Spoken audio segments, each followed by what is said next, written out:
हा 2025चा प्रश्न आहे. हा आहे 2024चा प्रश्न आहे आणि या दोन शब्दांकडे लक्ष द्या. कामगार संघटना, कामगार हितवर्धक सभा.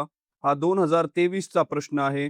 कामगार संघटना याच्याकडे लक्ष द्या आणि 2022चा या सेशनचा हा प्रश्न आहे.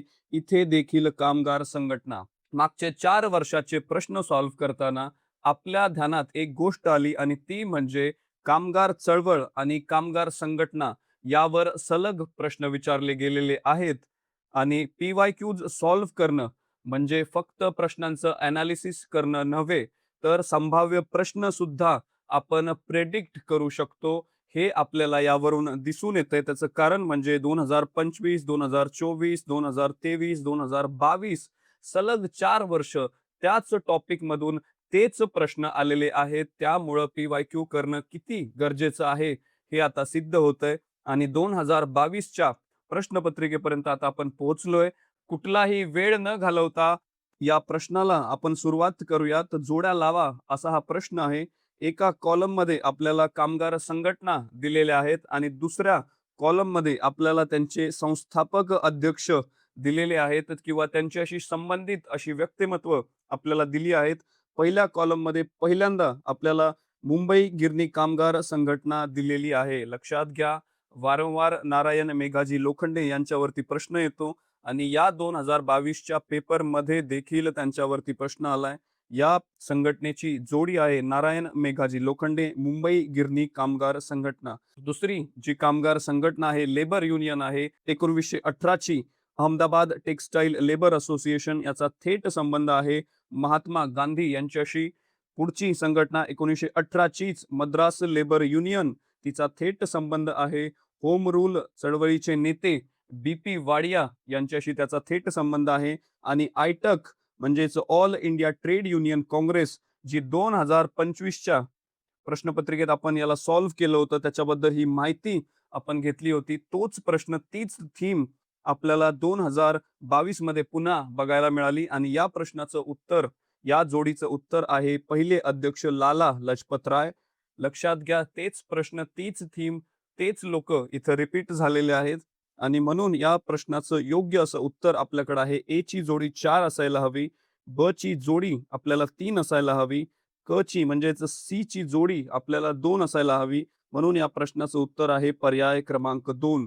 सविस्तरपणे आपण या दोन्ही संघटना आता बघूया. अहमदाबाद टेक्सटाईल लेबर असोसिएशन याची स्थापना झाली 25 फेब्रुवारी 1920 रोजी. महात्मा गांधी आणि अनुसया साराभाई यांच्या नेतृत्वाखाली याची स्थापना झाली. आणि लक्षात ठेवा, या ज्या अनुसया साराभाई आहेत, भारताचे इस्रोचे संस्थापक विक्रम साराभाई यांच्या त्या आत्या होत्या आणि भारताच्या पहिल्या महिला ट्रेड युनियन नेत्या म्हणून इतिहासात त्यांची नोंद आहे. त्यांचं जन्मवर्ष 1885 म्हणजेच काँग्रेसची स्थापना असलेले हे वर्ष आणि निधन 1972 हे लक्षात ठेवा. याच महिलेनं ही संघटना उभारण्यात मोलाचा वाटा असा उचलला आणि 1918 ला जो अहमदाबाद गिरणी संप झाला, त्याचं हे फलित होतं. ही संघटना अहमदाबाद गिरणी संपाचं फलित आहे, हे लक्षात ठेवा. आणि याच संपादरम्यान महात्मा गांधींनी कामगारांच्या हक्कांसाठी पहिल्यांदा आमरण उपोषण केलं होतं. ही फॅक्ट लक्षात ठेवा. परीक्षेत स्टेटमेंट बेस्ड प्रश्नामध्ये विचारल्या जाऊ शकते. गांधीजींच्या संदर्भात प्रश्न हमखास येत असतो, त्यामुळे ही फॅक्ट लक्षात ठेवा. अनुसया साराभाई, ज्यांची आत्ताच आपण माहिती बघितली, ते या संघटनेच्या पहिल्या अध्यक्ष होत्या. अहमदाबाद टेक्सटाईल लेबर असोसिएशन पहिल्या अध्यक्षा अनुसया साराभाई, हे लक्षात ठेवा. आणि ही संघटना आपल्याला माहिती आहे, गांधीजींनी सत्याग्रह असो, ट्रस्टीशिप असो, अशा विविध संकल्पना आपल्याला दिल्या होत्या. समाज सुधारणेच्या, नैतिक मूल्यांच्या या संकल्पना त्यांनी आपल्याला दिल्या आहेत आणि त्याच गांधीजींच्या ट्रस्टीशिप म्हणजेच विश्वस्त या संकल्पनेवर ही संघटना आधारलेली होती. या संघटनेचं दुसरं नाव देखील लक्षात असू द्या. तुम्हाला कन्फ्यूज करण्यासाठी, ट्रॅप करण्यासाठी अल्टरनेट नाव आयोग वापरू शकतो. म्हणून मजूर महाजन संघ या अहमदाबाद टेक्सटाईल लेबर असोसिएशनचं दुसरं नाव आहे, हे तुम्ही लक्षात ठेवा. पुढची महत्वाची संघटना बघू, जी आपण आधी कव्हर केली नाही, आणि ती म्हणजे मद्रास लेबर युनियन. ही संघटना देखील 1918 मध्येच स्थापन झाली होती आणि रीतसर नोंदणी केलेली किंवा झालेली ही पहिली अशी भारतातली कामगार संघटना होती. ही लक्षात ठेवा. स्थापना 13 एप्रिल 1918 ला याची स्थापना झाली आणि मी सांगितलं की रीतसर म्हणजे अधिकृतरित्या नोंदणी केलेली ही पहिली भारतातली कामगार संघटना होती आणि याचे जे संस्थापक असतील त्यांचं नाव आहे बी.पी. वाडिया. या माणसाचा चेहरा लक्षात ठेवा. यांचं नाव बेहराम वाडिया असं होतं आणि यांचा मद्रास लेबर युनियन या संघटनेच्या स्थापनेत सिंहाचा वाटा आहे. होम रूल चळवळीचे ते नेते होते आणि न्यू इंडिया वृत्तपत्राचे संपादक देखील ते होते. लक्षात ठेवा यांच्याशी संबंधित असलेलं वृत्तपत्र न्यू इंडिया वृत्तपत्र बेहराम वाडिया. काय नाव आहे? बेहराम वाडिया. न्यू इंडिया वृत्तपत्र. होम रूल चळवळीचे ते नेते होते आणि त्यांच्याकडूनच मद्रास लेबर युनियनची स्थापना. दुसरं जे नाव आहे या स्थापनेत त्यांना जी मदत झाली त्यांचं नाव आहे कल्याण सुंदरम मुदलियार. हे लक्षात ठेवा. मागे आपण एक प्रश्न बघितला होता की कामगार हितवर्धक सभा संघटनेची स्थापना कोणत्या कोणत्या मान्यवरांनी केली होती किंवा त्याच्याशी संबंधित असलेल्या व्यक्तींची नावं आपल्याला इथं दिली होती पर्यायात. तसाच प्रश्न येऊ शकतो की मद्रास लेबर युनियनच्या स्थापनेत कुठल्या कुठल्या मान्यवरांचा सहभाग आहे, तर त्याचं उत्तर आहे बी.पी. वाडिया आणि कल्याण सुंदरम मुदलियार. आता या संघटनेच्या स्थापनेमागे चेन्नई आणि कर्नाटक येथे टेक्सटाईल मिल मधील कामगारांचा जो संप झाला होता, त्या संपाचं फलित म्हणून, त्या संपाची परिणिती म्हणून या मद्रास लेबर युनियनची स्थापना करण्यात आली होती. लक्षात घ्या, परीक्षेच्या दृष्टीने या दोन्ही संघटना अहमदाबाद टेक्सटाईल लेबर असोसिएशन आणि मद्रास लेबर युनियन या दोन्ही अत्यंत महत्वाच्या अशा कामगार संघटना आहेत. भारतीय राष्ट्रीय काँग्रेस आणि स्पर्धा परीक्षा ही नेव्हर एंडिंग अशी लव्ह स्टोरी आहे आणि पुन्हा आपल्या समोर काँग्रेसच्या अधिवेशनावर प्रश्न आलाय. एका कॉलम मध्ये काँग्रेसची अधिवेशनं दिली आहेत आणि दुसऱ्या कॉलम मध्ये आपल्याला अध्यक्ष दिली आहेत. वन बाय वन आपण हे बघूया. तर प्रथम काँग्रेस अधिवेशन मुंबईला झालं 1885 मध्ये आणि याचे अध्यक्ष म्हणजे व्योमेश चंद्र बॅनर्जी हे होते. आपण ज्यावेळेस 2025 चा क्वेश्चन पेपर सॉल्व्ह केला त्यावेळेस आपल्याला तिसऱ्या अधिवेशनावर प्रश्न विचारला होता. त्याच वेळेस आपण डिटेलमध्ये हे सर्व बघितलं होतं. दुसरं काँग्रेस अधिवेशन कलकत्त्यात भरलेलं 1886 मध्ये भरलेलं हे अधिवेशन आणि याचे अध्यक्ष दादाभाई नौरोजी हे होते. तिसरं काँग्रेस अधिवेशन आपण आत्ताच मी तुम्हाला सांगितलं याचे अध्यक्ष म्हणजे बद्रुद्दीन तय्यबजी. पहिले मुस्लिम काँग्रेसचे अध्यक्ष म्हणून आपण त्यांना ओळखतो, बद्रुद्दीन तय्यबजी. दादाभाई नौरोजी देखील पहिले पारशी अध्यक्ष होते. ही माहिती सुद्धा आपल्याला माहित आहे. आणि चौथं काँग्रेस अधिवेशन अलाहाबादचं, तिथं अध्यक्ष आहेत जॉर्ज यूल. पहिले गैर भारतीय ब्रिटिश जे अध्यक्ष काँग्रेसला लाभले त्यांचं नाव म्हणजे जॉर्ज यूल. त्यामुळं या प्रश्नाचं बरोबर उत्तर आहे पर्याय क्रमांक 2. लक्षात ठेवा, काँग्रेसची अधिवेशनं वारंवार विचारली जातात. 2025 चा पेपर आपण जेव्हा सॉल्व्ह केला त्यावेळेस आपण 3 अधिवेशनांबद्दल माहिती घेतली होती. जे राहिलं होतं ते म्हणजे चौथं काँग्रेसचं अधिवेशन अलाहाबादचं आणि एक स्पेशल असं अधिवेशन होतं. जॉर्ज यूल काँग्रेसचे पहिले बिगर भारतीय आणि पहिले अध्यक्ष याच ठिकाणी ठरले. आणि एक महत्वाची गोष्ट अजून इथं लक्षात ठेवा, त्यावेळी जो व्हॉइसरॉय लॉर्ड डफरिन होता त्याने काँग्रेसबद्दल काही असे उद्गार काढले जे परीक्षेत येऊ शकतात आणि त्यातलं सगळ्यात महत्वाचं स्टेटमेंट म्हणजे त्यांनी काँग्रेसला सूक्ष्म अल्पसंख्याकांचं प्रतिनिधित्व करणारी संस्था असं संबोधलं होतं. इंग्लिशमध्ये ज्याला मायक्रोस्कोपिक मायनॉरिटी असं म्हणतात आणि हे शब्द वापरून त्याने काँग्रेसला हिणवलं होतं, काँग्रेसची चेष्टा केली होती. याच अधिवेशनाला ब्रिटिश सरकारनं खूप सारे अडथळे आणण्याचा प्रयत्न केला होता. त्यांना औपचारिकरित्या परवानगी नाकारली होती आणि त्याच कारणानं या महाराज लक्ष्मेश्वर सिंग यांनी पुढाकार घेतला आणि अलाहाबाद मधील लोथर कासल ही जागा त्यांनी विकत घेतली आणि काँग्रेसला अधिवेशनासाठी उपलब्ध करून दिली, तीही विनामूल्य अशा पद्धतीनं. त्यामुळे लक्षात ठेवा, जॉर्ज यूल हे पहिले ब्रिटिश अध्यक्ष, चौथं काँग्रेस अधिवेशन. याच काळात लॉर्ड डफरिनचं स्टेटमेंट, काँग्रेसला सूक्ष्म अल्पसंख्याकांचं प्रतिनिधित्व करणारी संस्था म्हणून त्यानं हिलवलं, हे परीक्षेत विचारलं जाऊ शकतं. आणि महाराज लक्ष्मेश्वर सिंग यांचं नाव लक्षात ठेवा, त्यांनी जागा विकत घेऊन काँग्रेसला ती उपलब्ध करून दिली. आणखी काही फॅक्ट्स आपण बघूयात. या चौथ्या काँग्रेसच्या अधिवेशनादरम्यान काही ठराव मांडण्यात आले आणि त्यातला सर्वात महत्वाचा असा ठराव म्हणजे ICS परीक्षा जी सिव्हिल सर्वंट्स सिलेक्ट करण्यासाठी होत होती, अशी ICS परीक्षा एकाच वेळी भारत आणि इंग्लंडमध्ये घेतली जावी, असा ठराव मांडला गेला. त्याचबरोबर लष्करी खर्च जो ब्रिटिशांकडून होत होता, तो कमी केला जावा, असाही ठराव मांडण्यात आला आणि पंजाबचे सिंह म्हणजेच लाला लजपत राय यांनी 1888 च्या अलाहाबाद अधिवेशनात पहिल्यांदा काँग्रेसच्या मंचावरून भाषण दिलं. त्यामुळे ही माहिती सुद्धा लक्षात ठेवा. या व्यतिरिक्त मी तुम्हाला काही फॅक्ट्स सांगतोय. सर विल्यम वेडनबर्न हे काँग्रेसचे 2 वेळा अध्यक्ष राहिले आहेत आणि यांच्याबद्दल माहिती लक्षात ठेवण्याचं कारण म्हणजे हे सुद्धा गैर भारतीय होते आणि गैर भारतीयांमध्ये सर्वाधिक वेळा जर कुणी अध्यक्षपद भूषवलं असेल तर त्या व्यक्तीचं नाव आहे सर विल्यम वेडनबर्न. त्यांचा चेहरा लक्षात जरी नाही ठेवला तरी त्यांच्याबद्दल ही फॅक्ट लक्षात ठेवा. अॅनी बेझंट आपल्याला माहिती आहे काँग्रेसच्या पहिल्या महिला अध्यक्ष होत्या आणि त्या देखील गैर भारतीय होत्या.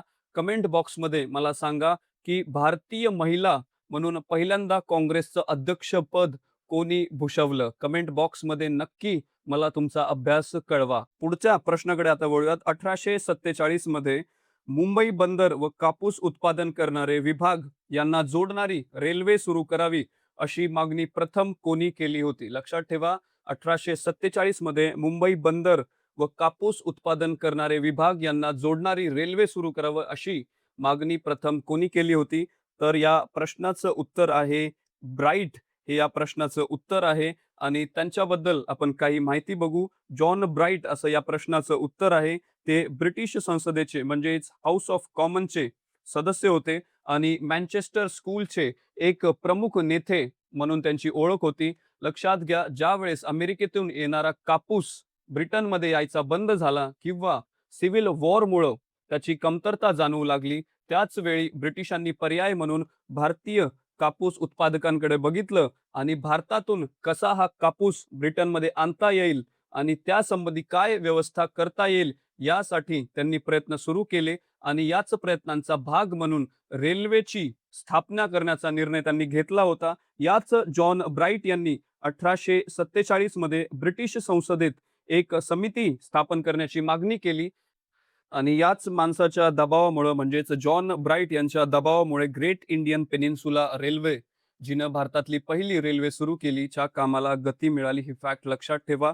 आणि दुसरं नाव या पर्यायामध्ये आहे आणि जे एका PYQ मध्ये पुढच्या 2017 की 18 मला आठवत नाही, पण पुढच्या PYQ मध्ये या प्रेस्कॉट वरती प्रश्न आलेला आहे. हे मुंबई प्रांतात रेल्वे सुरू करण्याच्या तांत्रिक आणि व्यावहारिक शक्यता तपासण्यासाठी मुंबई सरकारने या लेफ्टनंट प्रेस्कॉट यांच्या अध्यक्षतेखाली एक प्राथमिक रेल्वे समितीची नेमणूक केली होती. ही फॅक्ट लक्षात ठेवा. पुढे या लेफ्टनंट प्रेस्कॉट वरती प्रश्न विचारण्यात आलेला आहे आणि कदाचित तो रिपीट होऊ शकतो. पुढच्या प्रश्नाकडे वळूयात आणि कायद्यावरती प्रश्न ही खूप कॉमन अशी थीम आहे. मागच्या पेपर्समध्ये देखील आपण ह्या कायद्याबद्दल प्रश्न बघितला आहे. तशाच पद्धतीचा फक्त सेपरेट असा हा प्रश्न आलेला आहे. 1935 च्या भारत शासन कायद्याद्वारे कोणती संस्था स्थापनेची तरतूद केली? खाली वेगवेगळ्या संस्था दिलेल्या आहेत. फेडरल कोर्ट दिलेला आहे, रिझर्व्ह बँक ऑफ इंडिया दिलेली आहे, फेडरल रेल्वे दिलेली आहे आणि हाय कमिशनर ह्या संस्था दिल्या आहेत. तर या प्रश्नाचं बरोबर उत्तर आहे अ, ब आणि क. हाय कमिशनर वगळता या तीनही संस्था स्थापन करण्याची तरतूद 1935 च्या भारत शासन कायद्यात होती आणि त्याचनुसार या सर्व संस्था म्हणजेच फेडरल कोर्ट, फेडरल रेल्वे आणि रिझर्व्ह बँक ऑफ इंडिया यांची स्थापना करण्यात आली. हाय कमिशनर हे पद या कायद्याद्वारे स्थापन करण्यात आलं नाही. ते 1919 च्या कायद्याद्वारे स्थापन करण्यात आलं होतं, 1935 च्या कायद्याद्वारे नाही. त्यामुळे लक्षात ठेवा, 1919 चा कायदा असेल, 1935 चा कायदा असेल, हे परीक्षेत वारंवार विचारले जातात. भारत शासन कायदा 1935 बद्दल आपण एक ब्रीफ अशी रिव्हिजन करू. याच कायद्यानुसार भारतात एक फेडरल कोर्ट स्थापन करण्याची तरतूद करण्यात आली, आत्ताच आपण बघितलं, आणि ज्याची स्थापना 1 ऑक्टोबर 1937 ला झाली. म्हणजे 35 च्या कायद्यानुसार तरतूद झाली आणि 37 मध्ये 1 ऑक्टोबर 1937 मध्ये भारतात फेडरल कोर्टची स्थापना झाली. ही बाब लक्षात ठेवा. भारताचे चलन आणि पत नियंत्रित सुरक्षित करण्यासाठी याच कायद्यान्वये केंद्रीय बँकेच्या म्हणजेच रिझर्व्ह बँकेच्या स्थापनेची तरतूद देखील यातच समाविष्ट करण्यात आली होती. आणि डॉक्टर बाबासाहेब आंबेडकरांचं या संदर्भातलं योगदान काय आहे ते मला कमेंट बॉक्समध्ये तुम्ही नक्की सांगा.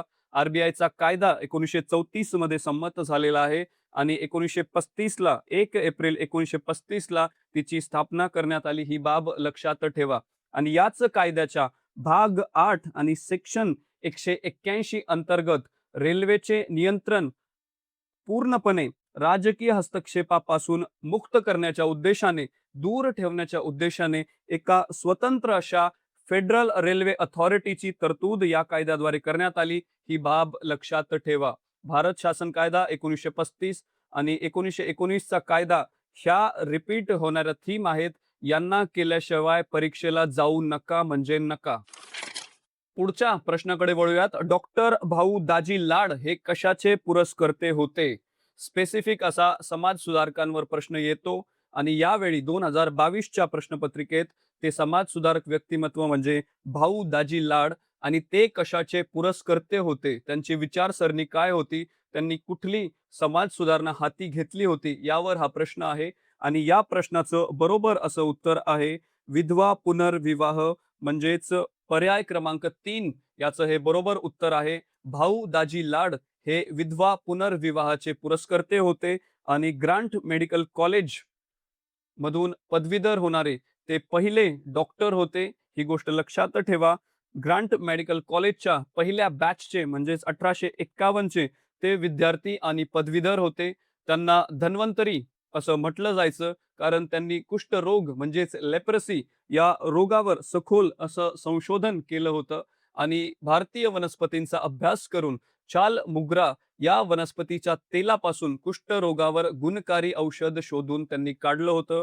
म्हणून याच भाऊ दाजी लाड यांना धन्वंतरी देखील म्हटले जाते. लक्षात ठेवा, धन्वंतरी म्हणून जर कोणाचा उल्लेख कधी प्रश्नात आला तर त्याचं उत्तर काय असलं पाहिजे? भाऊ दाजी लाड. त्यांचा जन्म 7 सप्टेंबर 1822 आणि निधन 31 मे 1874. लक्षात घ्या. आणि आणखी एक महत्वाची फॅक्ट म्हणजे 26 ऑगस्ट 1852 रोजी, तारीख लक्षात ठेवा, 26 ऑगस्ट 1852 रोजी जगन्नाथ शंकर शेठ म्हणजेच नाना शंकर शेठ यांच्या नेतृत्वाखाली मुंबईत बॉम्बे असोसिएशन स्थापन करण्यात आली आणि त्याचे पहिले सरचिटणीस म्हणून, सेक्रेटरी म्हणून भाऊ दाजी लाड यांची नेमणूक करण्यात आली. परीक्षेच्या दृष्टीनं ही फॅक्ट लक्षात ठेवा. एवढंच नव्हे तर दादाभाई नौरोजी यांनी स्थापन केलेल्या ईस्ट इंडिया असोसिएशनच्या मुंबई शाखेचे ते अध्यक्ष होते.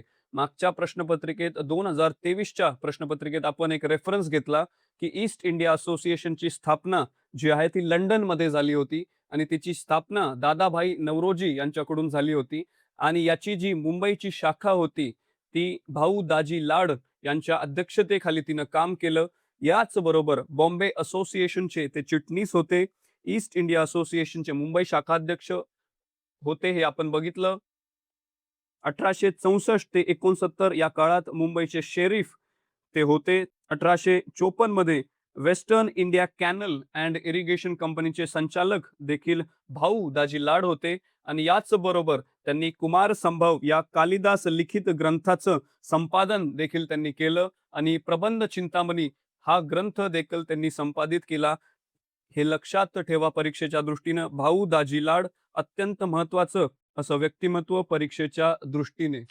पुढच्या प्रश्नाकडे आता आपण वळूयात. जोड्या लावून योग्य पर्याय आपल्याला निवडायचा आहे. एका कॉलम मध्ये आपल्याला व्यक्तिमत्व दिली आहेत, दुसऱ्या कॉलम मध्ये त्यांनी स्थापन केलेल्या संस्था, शैक्षणिक उपक्रम आपल्याला दिले आहेत किंवा त्यांच्याशी संबंधित अशा घटना दिलेल्या आहेत आणि त्यात म्हणजे पहिल्यांदा ए मध्ये आहेत दर्पणकार आचार्य बाळशास्त्री जांभेकर. त्यांचा संबंध आपल्याला माहिती आहे की श्रीपाद शेषाद्री प्रकरण त्यांच्या काळात घडलं होतं आणि तिथे त्यांचा सक्रिय असा सहभाग होता. त्यामुळे आचार्य बाळशास्त्री यांच्या संबंधित कुठली जोडी असेल तर ती 2 आहे. दुर्गाराम मंछाराम आणि दादोबा पांडुरंग आपल्याला माहिती आहे सुरत येथे असताना त्यांनी मानव धर्म सभेची स्थापना केली आणि याचं वर्ष कमेंट मध्ये तुम्ही मला सांगा. अॅनी बेझंट आपल्या समोर आहेत आणि त्यांची जोडी आहे सेंट्रल हिंदू कॉलेजची स्थापना 1898 मध्ये. साल लक्षात ठेवा, 1898 मध्ये त्यांनी या सेंट्रल हिंदू कॉलेजची स्थापना केली आणि पुढे जाऊन पंडित मदन मोहन मालवीय म्हणजेच भारतरत्न पंडित मोहन मालवीय यांच्या सहभागाने, यांच्या प्रयत्नाने आज तिला आपण बनारस विद्यापीठ म्हणून ओळखतो. त्यामुळे अॅनी बेझंट यांची जर जोडी असेल तर सेंट्रल हिंदू कॉलेजची स्थापना. केशवचंद्र सेन आपल्याला माहिती आहे ब्राह्मो समाजाचे समाजसुधारक. त्यांनी नॉर्मल स्कूल व व्हिक्टोरिया इन्स्टिट्यूटची स्थापना केली. कशाची त्यांनी स्थापना केली? नॉर्मल स्कूल व व्हिक्टोरिया इन्स्टिट्यूटची स्थापना त्यांच्याकडून करण्यात आली. लक्षात ठेवा, श्रीपाद शेषाद्री प्रकरण हे आचार्य बाळशास्त्री जांभेकर यांच्याशी संबंधित आहे. दुर्गाराम मंछाराम आणि दादोबा पांडुरंग हे आपल्याला माहिती आहे सुरत येथे त्यांनी मानव धर्म सभेची स्थापना केली. अॅनी बेझंट हा महत्वाचा मुद्दा आहे आणि सेंट्रल हिंदू कॉलेजची 1898 मध्ये त्यांच्याकडून स्थापना. केशवचंद्र सेन ब्राह्मो समाज, नॉर्मल स्कूल व व्हिक्टोरिया इन्स्टिट्यूटची स्थापना. त्यामुळे या प्रश्नाचं बरोबर उत्तर जर काही असेल तर ते म्हणजे पर्याय क्रमांक 2, जिथे आपली जोडी 2, 1, 4 आणि 3 अशी लागतीये. पर्याय क्रमांक 2 या प्रश्नाचं उत्तर. मानव धर्म सभेबद्दल एक रिव्हिजन करूयात. स्थापना 22 जून 1844 ला स्थापना गुजरातमधील सुरत येथे. आणि स्थापना कुणाकडून झाली आहे? दादोबा पांडुरंग तरखडकर, दुर्गाराम मंछाराम ज्यांना मेधाजी असं देखील म्हटलं जातं, दलपतराम आणि दीन मणिशंकर ही नावं सुद्धा लक्षात ठेवा.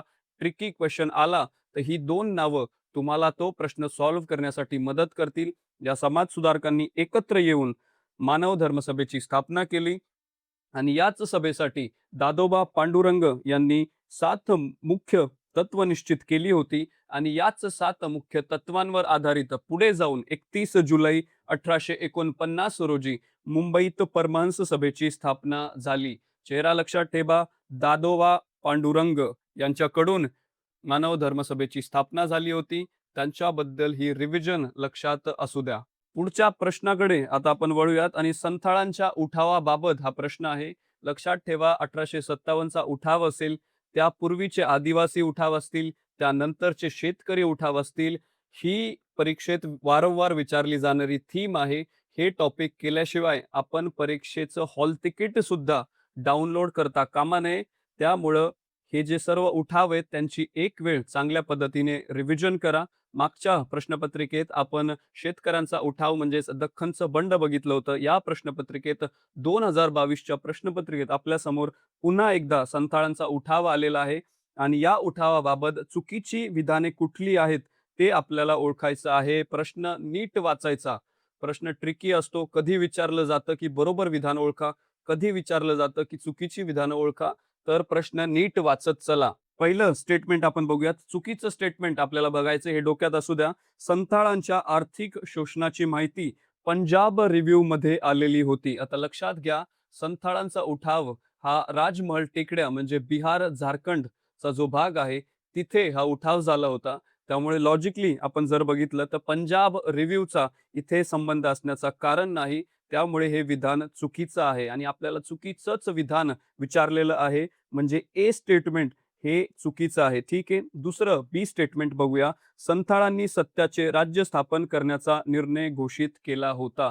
हे स्टेटमेंट बरोबर आहे. त्याचं कारण म्हणजे संथाळांचे जे नेते होते सिद्धू आणि कानू मुर्मू यांनी असं जाहीर केलं की त्यांना त्यांच्या ईश्वराचा म्हणजेच ठाकूरांचा, ज्याला देव असं म्हटलं जातं, यांचा दृष्टांत झाला होता आणि या दृष्टांताद्वारे या ईश्वराने त्यांना सत्याचं राज्य स्थापन करण्याचा आदेश दिला आहे असं त्यांनी जाहीर केलं. त्यामुळे हे स्टेटमेंट ब स्टेटमेंट हे बरोबर आहे. आपल्याला चुकीचं स्टेटमेंट विचारलं आहे, त्यामुळे आपल्या उत्तरात ब असता कामा नये. लक्षात घ्या. तिसरं सी स्टेटमेंट आपण बघूयात. संथाळांचा पुढारी म्हणजेच कानू मुर्मू हा विश्वासघाताने पकडला गेला. हे चुकीचं आहे. तो विश्वासघातानं पकडला गेला नव्हता. त्यामुळं हे स्टेटमेंट चुकीचं आहे आणि आपल्याला अपेक्षित असं हे स्टेटमेंट आहे आपल्या उत्तरासाठी. सी स्टेटमेंट हे बरोबर आहे. ड हे स्टेटमेंट आता आपण बघूया. ओ मेली या अधिकाऱ्याने संथाळांच्या चकमकीचा वृत्तांत दिला आहे. हे स्टेटमेंट बरोबर आहे. ओ मेली याच अधिकाऱ्याच्या या वृत्तांतामुळे या घटनेचा संपूर्ण वृत्तांत इतिहासाच्या रूपाने आपल्या समोर आहे. त्यामुळे हे स्टेटमेंट बरोबर आहे. लक्षात घ्या, आपल्याला चुकीची विधानं विचारलेली आहेत आणि आपल्या समोर पर्याय म्हणून फक्त अ आणि क म्हणजेच सी हा पर्याय आहे आणि यामुळेच पर्याय क्रमांक 4 हा आपल्या प्रश्नाचं उत्तर आहे. ए आणि सी ही विधानं चुकीची आहेत. लक्षात घ्या, संथाळांचा उठाव असेल, जितके ट्रायबल रिव्हॉल्ट्स आहेत, शेतकरी उठाव आहेत, ते परीक्षेच्या दृष्टीनं महत्वाचे आहेत आणि परीक्षेला ते उठाव करून जाणं हे अनिवार्य आहे. पुढच्या प्रश्नाकडे वळूयात. आपल्याला महाराष्ट्रातील गुप्त संघटना दिलेल्या आहेत आणि त्यांचे संघटक एका कॉलममध्ये आपल्याला दिलेत आणि त्यांचं कार्यक्षेत्र आपल्याला दुसऱ्या कॉलममध्ये दिलंय आणि आपल्याला त्यांच्या संदर्भातील जोड्या लावायच्या आहेत. पहिले जे संघटक आहेत त्यांचं नाव आहे श्रीधर परांजपे आणि हे वर्धा आणि नागपूर या क्षेत्रामध्ये ॲक्टिव्ह होते. अभिनव भारत या संघटनेशी त्यांचा संबंध होता. वर्धा आणि नागपूर हे त्यांचं कार्यक्षेत्र होतं. लक्षात ठेवा, ची जोडी आपल्यासमोर 3 या पर्यायाला लागलेली आहे. डॉक्टर सिद्धार्थ काने आपलं पुढचं व्यक्तिमत्व आहे आणि ते देखील अभिनव भारत या संघटनेशी जोडले गेले होते आणि ते यवतमाळ या भागात ते ॲक्टिव्ह होते आणि त्याचमुळे या पर्यायाची आपल्यासमोर जोडी आहे. पर्याय क्रमांक 4 लक्षात ठेवा. डॉक्टर सिद्धार्थ काने, यवतमाळ हे त्यांचं कार्यक्षेत्र आहे. दादासाहेब खाबर्डे, ज्यांना नवाब ऑफ विदर्भ म्हणून ओळखलं जातं, यांचा कार्यक्षेत्र आहे अमरावती. लक्षात ठेवा, यांच्याबद्दल आपण डिटेलमध्ये बघणार आहोत. असं हे व्यक्तिमत्व आहे. दादासाहेब खापर्डे, अमरावती त्यांचं कार्यक्षेत्र होतं. त्यामुळे आपली जी ची जोडी आहे ती 1 क्रमांकाच्या पर्यायाला लागलेली आहे आणि शेवटचं जे व्यक्तिमत्व आहे गंगाधर देशपांडे, ज्यांना लायन ऑफ कर्नाटका म्हणजेच कर्नाटकचा सिंह म्हणून ओळखलं जातं, त्यांची जोडी आहे, त्यांचं कार्यक्षेत्र आहे बेळगाव. गंगाधर देशपांडे हे लोकमान्य टिळकांचे खंदे समर्थक होते, त्यांच्याशी निगडीत होते आणि लायन ऑफ कर्नाटका म्हणून त्यांना ओळखलं जातं. ची आपली जोडी लागलेली आहे 2 सोबत. आता आपल्याला पर्यायात कुठे 3, 4 आणि 1, 2 असं दिसतंय आणि या प्रश्नाचं उत्तर निघालेलं आहे पर्याय क्रमांक 3. लक्षात ठेवा, भारतातल्या महाराष्ट्रातल्या जितक्याही संघटना असतील, त्यांचे अध्यक्ष असतील, त्यांचं कार्यक्षेत्र असतील, त्यांच्या स्थापनेची वर्ष असतील, ही सर्व परीक्षेत विचारली जातात. आता इथं एक नाव महत्वाचं आलं होतं, ते म्हणजे दादासाहेब खापर्डे. त्याआधी आपण या श्रीधर परांजपे आणि इतर मंडळींचा एक थोडक्यात परिचय घेऊ. हे श्रीधर परांजपे हे विदर्भातील जहाल विचारांचे नेते होते आणि नागपूर आणि वर्धा परिसरात त्यांनी गुप्त संघटनांचं जाळं विणलं होतं. अभिनव भारत आपल्याला माहिती आहे ही संघटना. त्यांचे अध्यक्ष अभिनव भारत ही संघटना आपल्याला माहिती आहे. त्याची स्थापना कुणी केली हे कमेंट बॉक्समध्ये लिहा. डॉक्टर सिद्धार्थ काने आत्ताच आपण बघितलं. यवतमाळ येथील ते होते आणि यवतमाळमधले ते प्रमुख असे गुप्त संघटक होते आणि कलकत्त्याच्या अनुशीलन समिती आणि महाराष्ट्रातल्या अभिनव भारत यांच्यातील दुवा म्हणून ते काम करत होते. लक्षात घ्या, डॉक्टर सिद्धनाथ काने. काय नाव आहे यांचं? डॉक्टर सिद्धनाथ काने. पुढचं जे व्यक्तिमत्व गंगाधर देशपांडे आणि त्यांनी टिळकांच्या प्रेरणेनं बेळगाव आणि धारवाड परिसरात राष्ट्रीयत्वाची आणि गुप्त संघटनांची पाळेमुळे घट्ट केली होती आणि याच कारणामुळे त्यांना कर्नाटकचं सिंह म्हणून ओळखलं जातं. आणि या सर्वात उंच असं व्यक्तिमत्व म्हणजे नवाब ऑफ विदर्भ, ज्यांना म्हटलं जातं ते दादासाहेब खापर्डे, टिळकांचा राईट हँड, टिळकांचा उजवा हात म्हणून यांना ओळखलं जातं. आणि ते का म्हटलं जातं याची माहिती आपण घेऊया. त्यांचं पूर्ण नाव पंडित गणेश श्रीकृष्ण उर्फ दादासाहेब खापर्डे. जन्म 1854चा, निधन 1938चं. हे टिळकांचे निकटवर्तीय आणि अतिशय खंदे असे समर्थक म्हणून ओळखले जातात. 1908 मध्ये ज्यावेळेस लोकमान्य टिळकांना राज्यद्रोहाच्या आरोपाखाली मंडालेच्या तुरुंगात पाठवण्यात आलं होतं आणि या अटकेचं कारण 2025चा पेपर ज्यावेळेस आपण सॉल्व्ह केला तिथं तुम्हाला मिळून जाईल. या शिक्षेच्या विरुद्ध प्रिव्ही काउन्सिलमध्ये अपील करण्यासाठी दादासाहेब खापर्डे नावाचा हा माणूस स्वतः लंडनला गेला होता. यावरून टिळकांचा उजवा हात त्यांना का म्हटलं जातं याची प्रचिती आपल्याला येईल. त्यांचं अत्यंत महत्वाचं राजकीय कार्य म्हणजे मॉन्टेग्यू चेम्सफर्ड रिफॉर्म्स नंतर त्यांनी इम्पिरियल लेजिस्लेटिव्ह काउन्सिलवर ते गेले होते. 1920 ते 25 दरम्यान सेंट्रल लेजिस्लेटिव्ह असेंब्लीवर देखील ते होते. या 2 बाबी मुख्य अशा लक्षात ठेवा. दादासाहेब खापर्डे प्रिन्स ऑफ विदर्भ म्हणजेच नवाब ऑफ विदर्भ म्हणून ज्यांना ओळखलं जातं त्यांच्याबद्दल ही माहिती होती. पुढच्या प्रश्नाकडे आता आपण वळूयात.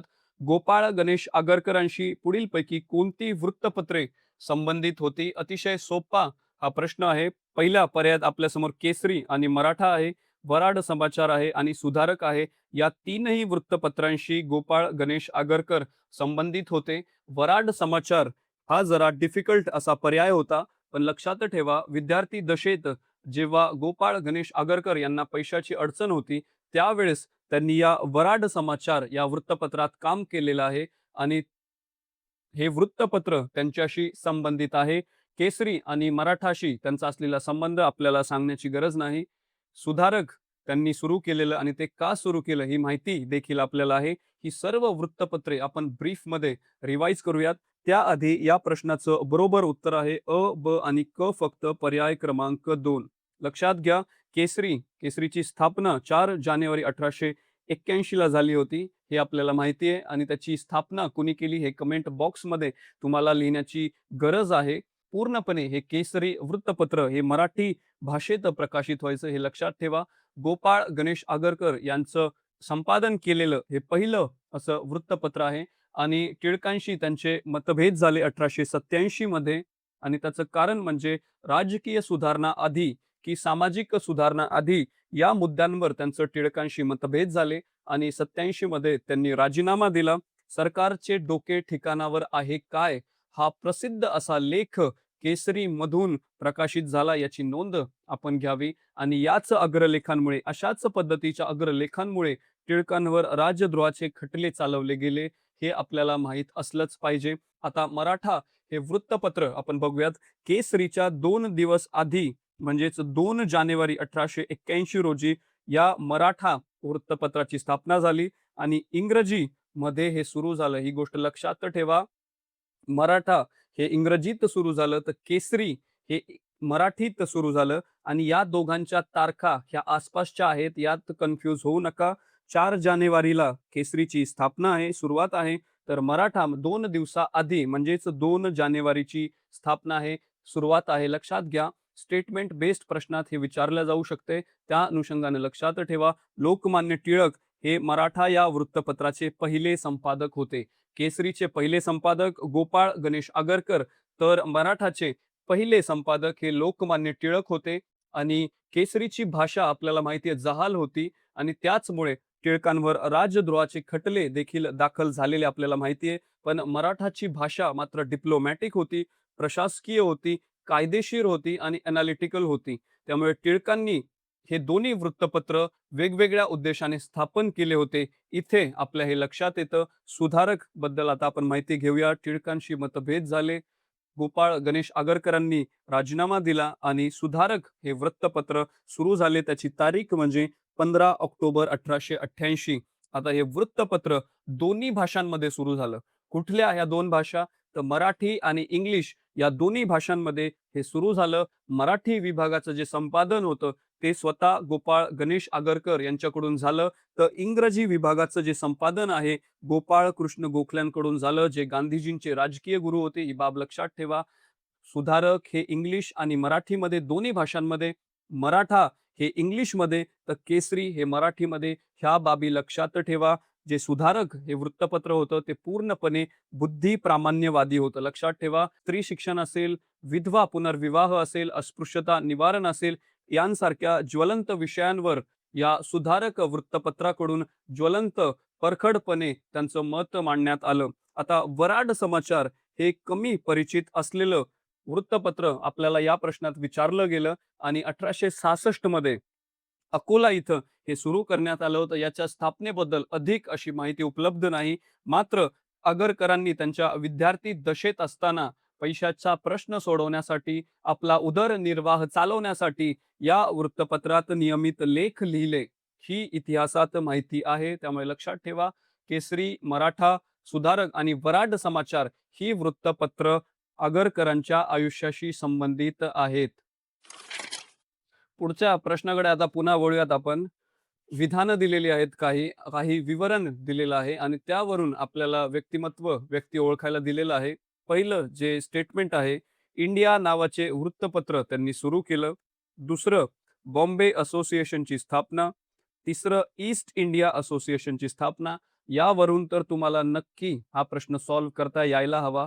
मागचे सेशन तुम्ही जर अटेंड केले असतील तर आपण एका व्यक्तिमत्वाच्या संदर्भात ईस्ट इंडिया असोसिएशन ची स्थापना बघितली होती आणि भारतीय राष्ट्रीय काँग्रेसचे अध्यक्ष देखील ते होते.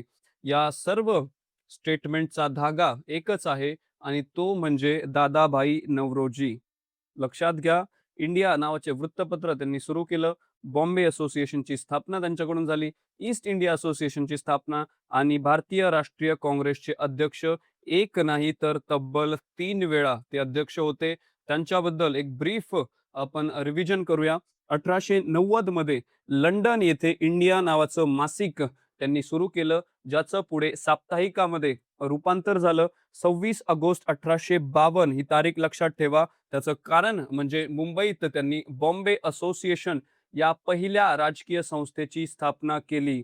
लक्षात घ्या, 1852 म्हणजे 1857च्या उठावाच्या 5 वर्ष आधी ही संघटना स्थापन झाली. कुठली संघटना आहे? बॉम्बे असोसिएशन.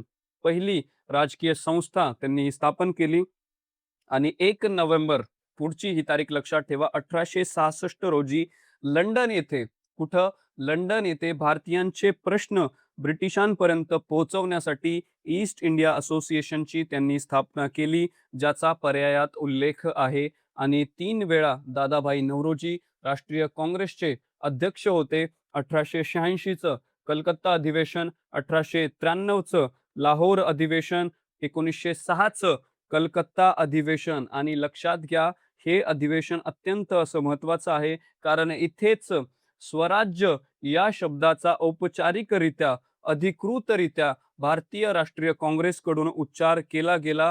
तो जाहीरपणे मांडण्यात आला. लक्षात ठेवा, दादाभाई नौरोजी 3 अधिवेशनं त्यांची लक्षात ठेवा. कलकत्ता अधिवेशन म्हणजेच दुसरं अधिवेशन, अध्यक्ष होणारे पहिले पारशी, आणि 1906चं हे कलकत्त्याचं अधिवेशन, जिथे स्वराज या शब्दाला अधिकृत अशी मान्यता मिळाली. पुढचा प्रश्न घेऊया. तर सांप्रदायिकतेच्या वाढीसाठी कारणीभूत ठरलेली खाली दिलेली विधाने कोणाची आहेत ते आपल्याला ओळखायची आहेत. सांप्रदायिकता म्हणजेच कम्युनलिझम, धर्माधर्मात असणारा वाद म्हणजे सांप्रदायिकता. पहिलं स्टेटमेंट आपण बघूयात. हिंदू व मुस्लिम ही दोन्ही राष्ट्रे असून ती विरोधी राष्ट्रे आहेत. आता हे स्टेटमेंट टू नेशन थिअरीचा भाग आहे आणि टू नेशन थिअरी ही पहिल्यांदा कोणी समोर आणली, तो व्यक्ती म्हणजे सर सय्यद अहमद खान. या या माणसानं ही थिअरी आपल्या समोर आणली की हिंदू आणि मुस्लिम ही परस्पर विरोधी 2 राष्ट्र आहेत. अशी ही टू नेशन थिअरी जी पाकिस्तानच्या निर्मितीचा आधार बनली, ती थिअरी सर्वात प्रथम मांडण्याचं काम जर कोणी केलं असेल तर त्या माणसाचं नाव आहे सर सय्यद अहमद खान. दुसरं स्टेटमेंट आपण बघूया. फोडा आणि झोडा हे धोरण हिंदुस्थानात अंमलात आणलं पाहिजे आणि मुस्लिमांना हिंदूंपासून अलग केलं पाहिजे. आता लॉजिकली जर आपण हे बघितलं तर फोडा आणि झोडा किंवा तोडा आणि फोडा ही ब्रिटिशांची प्रमुख अशी नीती होती भारतीयांमध्ये फूट पाडण्यासाठी. आणि म्हणूनच कुठल्या ब्रिटिश व्यक्तीचं जर हे स्टेटमेंट असेल तर त्याचं नाव आहे प्राचार्य बेक. या ब्रिटिश व्यक्तीचं हे वाक्य आहे. तिसरं स्टेटमेंट बघूया. महात्मा गांधीजींची सविनय कायदेभंगाची चळवळ भारताच्या पूर्ण स्वातंत्र्याकरिता नाही, परंतु भारतीय मुसलमानांना हिंदू महासभेच्या वर्चस्वाखाली आणण्यासाठी आहे. लक्षात घ्या, सिव्हिल डिसोबिडियन्स मुवमेंटच्या वेळी मोहम्मद अली जिना यांनी हे स्टेटमेंट केलं होतं. त्यांनी या चळवळीत भाग घेण्यास त्यांनी नकार दिला होता आणि तो नकार देताना त्यांनी हे स्टेटमेंट केलं होतं की गांधीजींची ही चळवळ पूर्णपणे एक बुरखा आहे.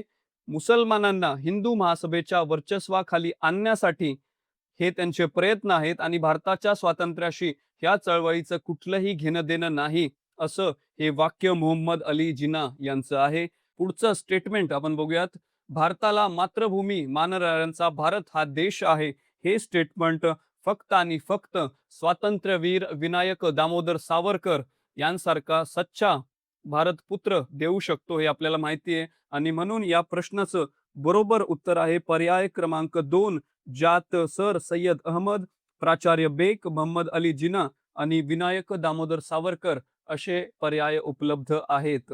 1 बाय 1 आपण हे स्टेटमेंट पुन्हा एकदा रिवाइज करूयात. हिंदू व मुस्लिम ही दोन्ही राष्ट्र असून ती परस्पर विरोधी आहेत, हे स्टेटमेंट दिलंय सर अहमद खान यांनी. आणि हिंदू आणि मुस्लिम हे भारत रूपी सुंदर वधूचे 2 डोळे आहेत. असं त्यांचं पूर्वीचं मत होतं. म्हणजे फारच पॉझिटिव्ह असं त्यांचं भारताबद्दल मत होतं. पण ज्यावेळेस त्यांनी अलीगढ चळवळीला सुरुवात केली आणि अँग्लो मोहम्मदन या महाविद्यालयात ज्यावेळेस ते समाविष्ट झाले, तिथे प्राचार्य बेक या माणसाशी त्यांची ओळख झाली आणि त्यांच्या प्रभावाखाली येऊन त्यांनी अशी स्टेटमेंट द्यायला सुरुवात केली. भारत विरोधी, हिंदू विरोधी भूमिका त्यांनी घ्यायला सुरुवात केली आणि त्यानंतर त्यांनी हिंदू व मुस्लिम ही 2 परस्पर विरोधी राष्ट्र आहेत, अशी भूमिका त्यांनी घेतली आणि टू नेशन थिअरीचा पाया त्यांनी घातला आणि याच पायाच्या आधारे पाकिस्तानची निर्मिती झाली. फोडा आणि जोडा हे आपण बघितलं. याच प्राचार्य बेकचं ते वाक्य आहे आणि अलीगढ चळवळीच्या माध्यमातून मोहम्मदन अँग्लो ओरिएंटल कॉलेजचे ते ब्रिटिश प्राचार्य होते आणि याचंच पुढे अलीगढ मुस्लिम विद्यापीठात रूपांतर झालं हे आपल्याला माहिती आहे. ब्रिटिशांच्या डिव्हाइड अँड रूल या नीतीचे ते मुख्य सूत्रधार होते. प्रश्न जर आला ब्रिटिशांच्या डिव्हाइड अँड रूल नीतीचा मुख्य सूत्रधार कोण? तर हा माणूस लक्षात ठेवा, ज्याचं नाव आहे प्राचार्य बेक. पुढचं स्टेटमेंट आपण बघितलं, की हे मोहम्मद अली जिना यांनी दिलेले आहे. त्यांची भूमिका अत्यंत जहाल आणि काँग्रेस विरोधी झाली होती 1930 नंतर. आधी हिंदू-मुस्लिम ऐक्याचा तो प्रणेता होता, हे आपल्याला माहिती आहे. लखनौ करार असेल, टिळकांची वकिली असेल, हे सर्व हिंदू-मुस्लिम ऐक्याचे प्रयत्न जिन्नांनी केले. मात्र कालांतराने ते काँग्रेस विरोधी झाले आणि काँग्रेस विरोध करता करता ते हिंदू विरोधी देखील झाले आणि पाकिस्तानच्या निर्मितीचा हट्ट त्यांनी धरला आणि पाकिस्तानची निर्मिती ब्रिटिशांच्या मार्फत त्यांनी घडवून आणली. आणि चौथं जे स्टेटमेंट आहे ते सावरकरांचं स्टेटमेंट आहे. आपण बघितलं, जो भारताला आपली पितृभूमी, मातृभूमी आणि पुण्यभूमी मानतो, तोच इथला खरा नागरिक आहे. अशी हिंदुत्वाची, अशी भारतीयत्वाची व्याख्या त्यांनी केली आणि याच व्याख्येतून हे जे चौथं स्टेटमेंट आपल्याला परीक्षेत विचारण्यात आलं, भारताला मातृभूमी मानणाऱ्यांचा देश म्हणजे भारत, असं प्रतिपादन त्यांनी केलं. पुढच्या प्रश्नाकडे आपण आता वळूयात आणि त्याआधी तुमच्या निदर्शनास मला एक गोष्ट आणायची आणि ती म्हणजे आपण जस्ट हा दादाभाई नौरोजी यांच्याबद्दल हा प्रश्न सॉल्व्ह केला. इथे ही ईस्ट इंडिया असोसिएशनची स्थापना हे स्टेटमेंट दिलं होतं आणि तुम्हाला 2 गोष्टी मी इथं निदर्शनास आणून देतो. आता ही ईस्ट इंडिया असोसिएशन लक्षात ठेवा. हा प्रश्न क्रमांक होता त्या वर्षी 2022 ला आलेला 37वा प्रश्न होता आणि आता जो आपण प्रश्न सॉल्व्ह करतोय तो प्रश्न आहे 39वा. म्हणजे फक्त एकाच प्रश्नाचं मध्ये अंतर आहे आणि लगेच आपल्याला ईस्ट इंडिया असोसिएशनवर दुसरा प्रश्न विचारण्यात आलाय. जो पेपर सेट करणार आहे तो कुठलीही जादा मेहनत घेत नाही. त्याच्या निदर्शनाला एखादा टॉपिक आला की तो त्याच टॉपिकमध्ये दुसरा प्रश्न विचारायला घेतो. तो दुसरे कुठलेही सिलेबसचे टॉपिक बघत नाही, कारण त्यात वेळ जातो. म्हणून तो लगेच त्याच टॉपिक मधला पुढचा प्रश्न विचारतोय. ही बाब मी तुमच्या निदर्शनास आणतो. इथं ईस्ट इंडिया असोसिएशन आहे, जी 37व्या प्रश्नात एक संदर्भ आपल्याला होता. 37व्या प्रश्नात एक संदर्भ आपल्याला आला होता आणि हा 39वा प्रश्न आहे. आता 40वा प्रश्न बघा. बॉम्बे प्रेसिडेन्सी असोसिएशन म्हणजे ईस्ट इंडिया असोसिएशन आणि लगेच बॉम्बे प्रेसिडेन्सी असोसिएशन.